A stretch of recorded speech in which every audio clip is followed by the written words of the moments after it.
Alhamdulillahilladzi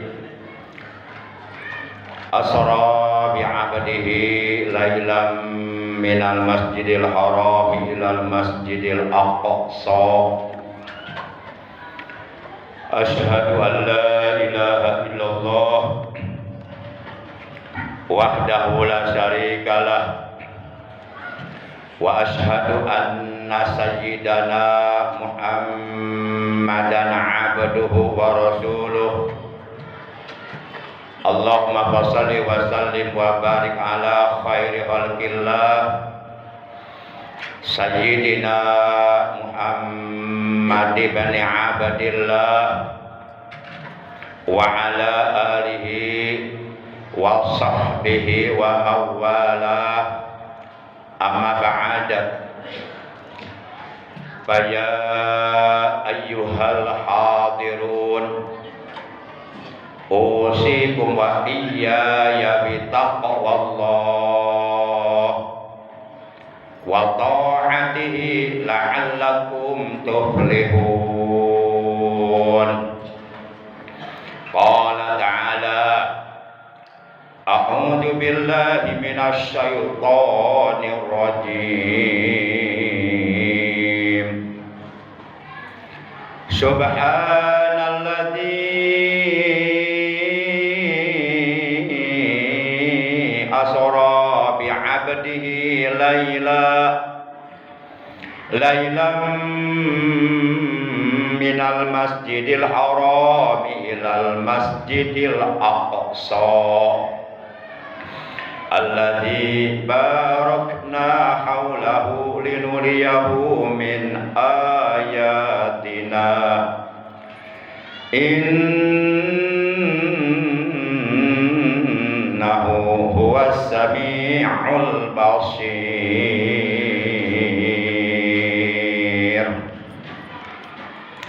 Ma'asyiral muslimin, segenap jamaah salat Jumat yang dimuliakan oleh Allah, rahimakumullah wa hadakumullah wa hafizakumullah.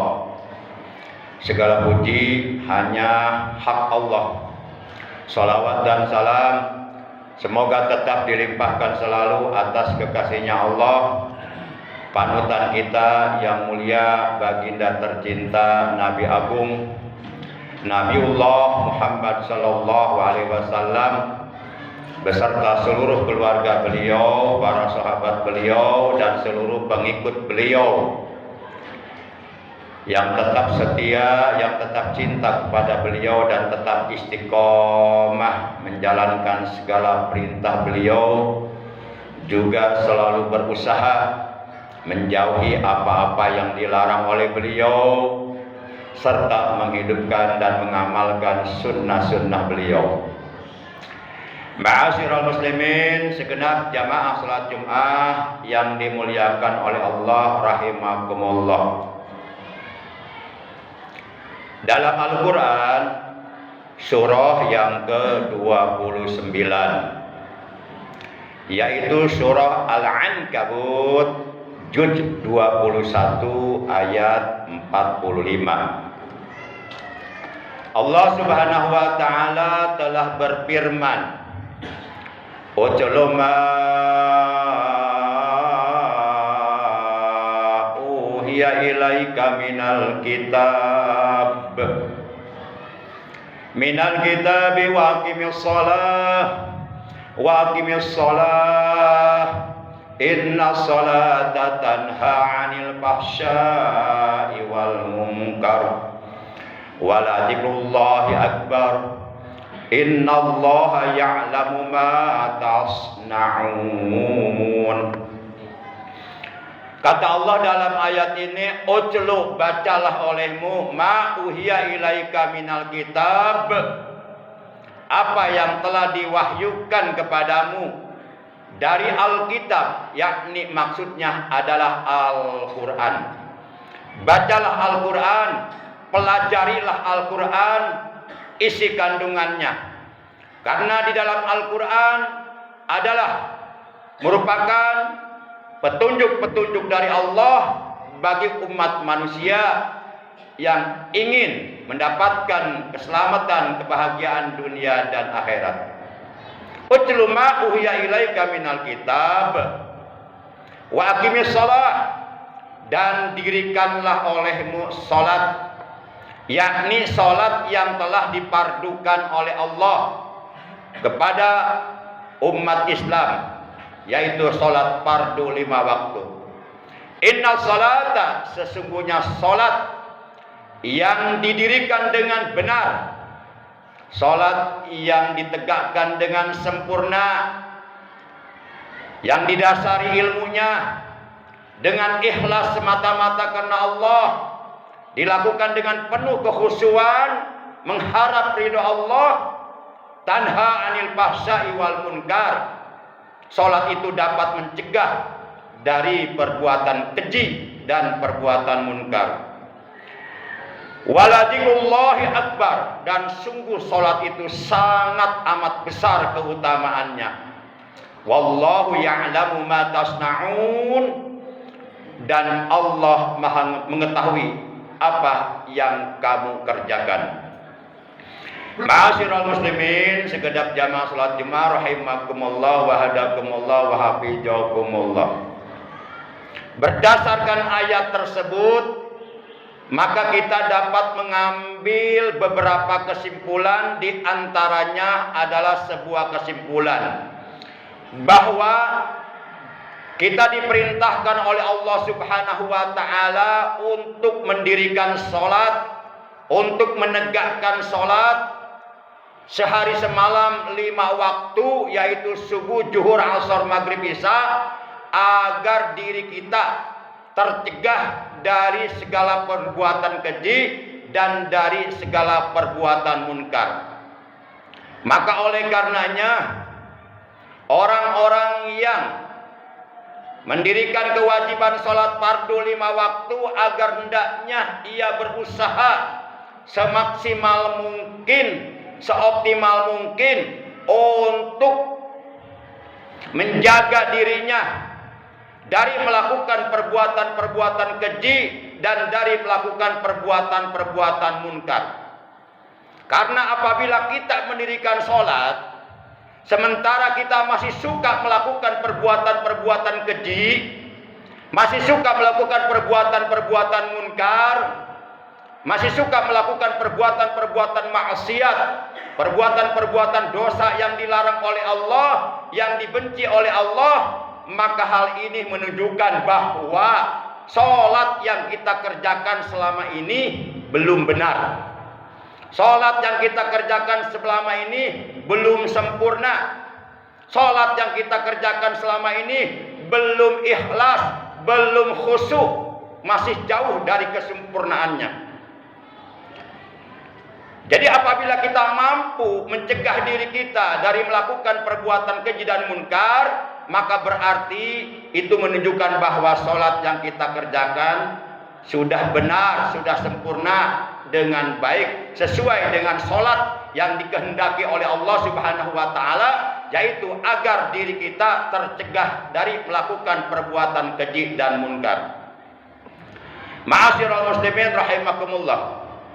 Kalau sholat kita lakukan, maksiat pun kita jalankan, Al-Fakir khawatir nanti di hari kiamat sholat yang kita kerjakan selama kita hidup dalam dunia khawatir tidak diterima oleh Allah Subhanahu wa taala. Karena Allah memerintahkan sholat agar diri kita tercegah dari perbuatan keji dan munkar. Sholat dilakukan, tapi perbuatan munkar, perbuatan keji, perbuatan maksiat, perbuatan-perbuatan yang dilarang oleh Allah masih dilakukan. Khawatir di hari kiamat sholat yang kita kerjakan selama kita hidup dalam dunia tidak diterima oleh Allah Subhanahu wa taala. Dan memang benar apa adanya, sebagaimana yang telah disabdakan oleh baginda Rasul, bahwa nanti di hari kiamat ada 10 golongan, asharatu nafarin la yaqbalullahu sholatahum. Ada 10 golongan di hari kiamat yang oleh Allah sholat mereka ditolak, tidak diterima. Di antara 10 golongan tersebut adalah rajulun la tanhahu sholatuhu anil fahsya'i wal munkar. adalah seseorang yang mengerjakan sholat, tapi sholat yang ia kerjakan tidak mampu mencegah dirinya dari perbuatan keji dan munkar. Na'udzubillah min dzalik. Ma'asyiral muslimin rahimakumullah wa hadakumullah. Kita tahu bahwa bulan Rajab bulannya Allah, bulan yang apabila kita melakukan satu kebaikan, satu amal soleh, satu jenis ibadah, pahalanya oleh Allah akan dilipat gandakan menjadi 70 kali lipat ganda. Dan di bulan Sya'ban dilipat gandakan menjadi 700 kali lipat ganda. Dan di bulan Ramadan dilipat gandakan pahalanya menjadi 1000 kali lipat ganda. Sementara di bulan-bulan yang lainnya, kata Allah dalam Al-Quran surah 6 Al-An'am juz yang ke-8 ayat 106, man ja'a bil hasanati falahu asru amsalihah. Barang siapa yang datang membawa mengerjakan satu kebaikan, maka baginya adalah 10 kali lipat dari amal kebaikan yang dilakukannya, apabila kebaikan itu dilakukan di bulan-bulan yang lainnya. Namun ketika kebaikan itu kita lakukan di bulan haram, bulan yang mulia, bulan yang diagungkan oleh Allah, di antaranya adalah bulan Rajab, bulannya Allah, maka bisa kain oleh Allah dilipat gandakan menjadi 70 kali lipat ganda. Maka hendaknya lah, mumpung kita oleh Allah masih dikasih kesempatan hidup di bulan Rajab tahun ini, yang notabene di bulan Rajab tahun yang akan datang, yaitu tahun 1448 Hijriah, belum ada jaminan kalau kita masih bisa hidup di bulan Rajab tahun depan. Maka oleh karenanya mumpung kita oleh Allah dikasih kesempatan, masih dikasih kesempatan bisa hidup di bulan Rajab tahun ini, kata Allah, fastabiqul khairat, berlomba-lombalah mengerjakan kebaikan, perbanyaklah taubat, perbanyaklah istighfar, perbanyaklah tasbih, perbanyaklah sedekah, perbanyaklah amal-amal soleh, perbanyaklah amal-amal kebaikan. Ma'asyiral muslimin rahimakumullah wa hadakumullah. Di bulan Rajab pada malam Senin tanggal 27 Rajab, 1 tahun sebelum Rasulullah hijrah minal Makkah ilal Madinah, dari Mekah ke Madinah, beliau dipanggil oleh Allah secara langsung untuk menerima perintah Allah yang sangat amat penting, yaitu perintah sholat fardu 5 waktu. Pentingnya kedudukan sholat fardu 5 waktu di dalam ajaran agama Islam diibaratkan seperti pentingnya kedudukan kepala pada badan. Anggota badan kita yang paling sangat amat terpenting adalah kepala. Walaupun anggota badan kita yang lainnya pun penting. Kedua kaki penting untuk kita supaya bisa berjalan. Kedua tangan penting untuk kita supaya bisa bekerja. Kedua mata penting untuk supaya kita bisa melihat. Kedua telinga penting untuk supaya kita bisa mendengar. Lisan penting untuk supaya kita bisa berbicara, menyampaikan apa yang kita maksud. Namun dari semua anggota badan yang paling terpenting adalah kepala. Karena apabila kepalanya tidak ada, lehernya putus, maka kedua kakinya tidak berfungsi, tidak bisa berjalan. Kedua matanya tidak bisa melihat, kedua tangannya tidak bisa bekerja, telinganya tidak bisa mendengar, karena kepalanya tidak ada. Nah, itulah pentingnya kedudukan sholat 5 waktu di dalam agama Islam, seperti pentingnya kedudukan kepala pada badan.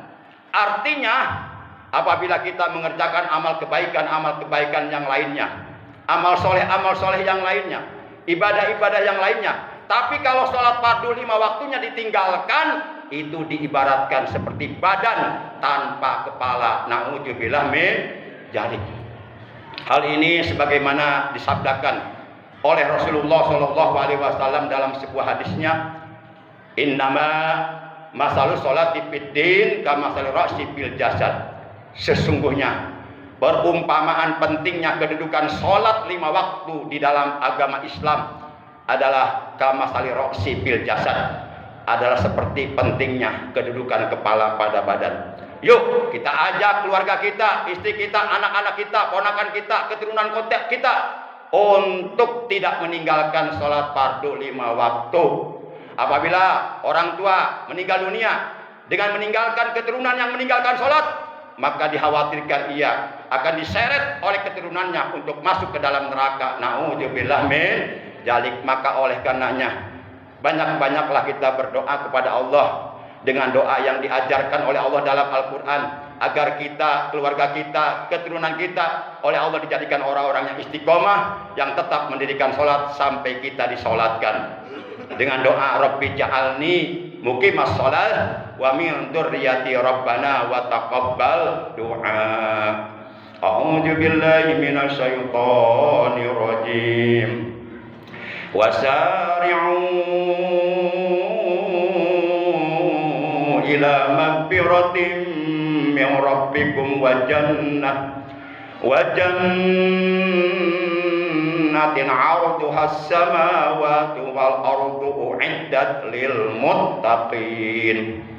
Kata Allah, bersegeralah kalian menuju ampunan Tuhan kalian dan menuju surganya yang luasnya seluas 7 lapis langit dan bumi, disediakan untuk orang-orang yang bertakwa, yaitu orang-orang yang selalu komitmen, konsisten dalam situasi kondisi apapun, tetap melaksanakan perintah-perintah Allah dan menjauhi larangan-larangan Allah.